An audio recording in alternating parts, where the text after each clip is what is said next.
Les cafetiers, les restaurateurs, les citoyens que nous sommes voulons comprendre. Est-ce que la mesure prise par le ministre qui crée la colère que nous savons, est-ce qu'elle est efficace ou pas? Absolument pas. Merci. Voilà, au moins c'est clair. Alors justement, on enchaîne, parce qu'on a beaucoup de directs aujourd'hui dans cette émission. On est avec Henri Rovecchio, qui est patron de l'Authentique. C'est à Salon de Provence. Bonjour Henri, merci d'être en direct avec nous. Vous faites le buzz depuis hier sur les réseaux sociaux, parce que vous avez lancé un appel en disant « Moi, je ne fermerai pas ». Lundi, est-ce que vous confirmez cette information? Vous refusez de fermer?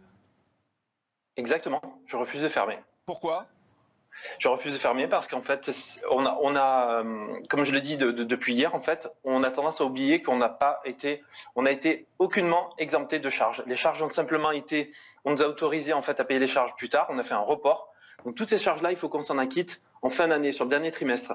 Si je prends mon cas perso, j'ai entre 4 et 5 000 euros de charges jusqu'à la fin de l'année. On ne peut pas priver les restaurateurs et les cafetiers que nous sommes de 15 jours d'exercice, sachant que j'ai bien le sentiment que ce qui va se passer, c'est qu'au bout de 10 jours, on nous dira, les gars, il faut encore faire un effort pendant 15 jours. Et en fait, on aura la même suite qui s'est passée pendant le confinement, c'est-à-dire que de 15 jours, ça va passer certainement à un mois. Je ne comprends pas pourquoi on nous applique cette mesure, pourquoi on stigmatise les cafés et restaurants. Le risque est partout où il y a du monde. Donc, à ce rythme-là, on ferme tous les endroits accueillants du public.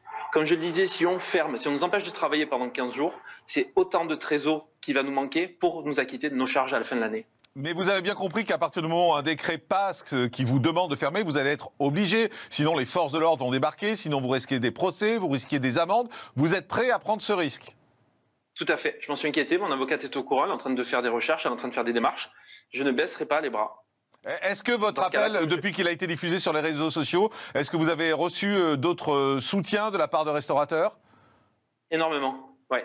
Sur Salon de Provence, en fait, on a j'ai l'impression qu'il y a un petit groupement qui est en train de se former depuis hier. Et on a effectivement énormément de soutien de la part de nos clients et de la part même de gens qui ne nous connaissent pas et qui sont là pour nous soutenir. On a des gens qui vont venir d'autres départements. On a déjà des réservations pour la semaine prochaine de personnes qui vont venir du Vaucluse, entre autres, pour nous soutenir et pour pas qu'on lâche, en fait, tout simplement. Il faut pas. Alors moi, je comprends pas aussi. Il y a une hérésie, excusez-moi.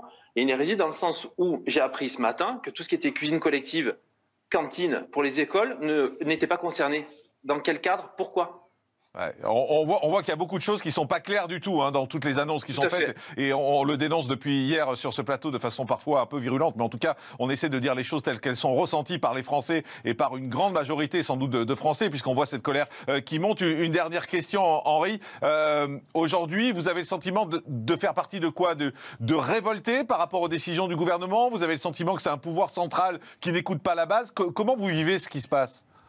Alors, je pense pas faire partie de ce qu'on peut appeler les révoltés. Moi, je suis pas là. Moi, tout ce que je veux, c'est qu'on me laisse le droit de travailler et laisser le droit à nos clients de venir nous voir. En ayant conscience, on ne minimise pas. Il y a une crise sanitaire qui est énorme. Ce qui se passe aujourd'hui, c'est extraordinaire dans le sens littéral du terme. On ne minimise pas le risque sanitaire, mais comme je vous dis, il est partout là où il y a du monde. Donc, il n'est pas spécialement. Montrez-moi par A plus B. Trouvez-moi des stats, des études qui prouvent que vous avez plus de chances de contracter le Covid dans un resto ou dans un bar plutôt qu'ailleurs. C'est la responsabilité de chacun, en fait, qui est mise en jeu aujourd'hui. Il faut, comme je le dis, on a repris notre exercice depuis 3 mois. Il s'est passé un trimestre pendant lequel on avait le temps de mettre en place des contrôles, éventuellement des sanctions, obliger tout le monde à se mettre aux normes, ceux qui ne le sont pas, leur laisser peut-être un délai et fermer les établissements qui ne répondent pas aux normes, répondent pas aux normes sanitaires, tout simplement.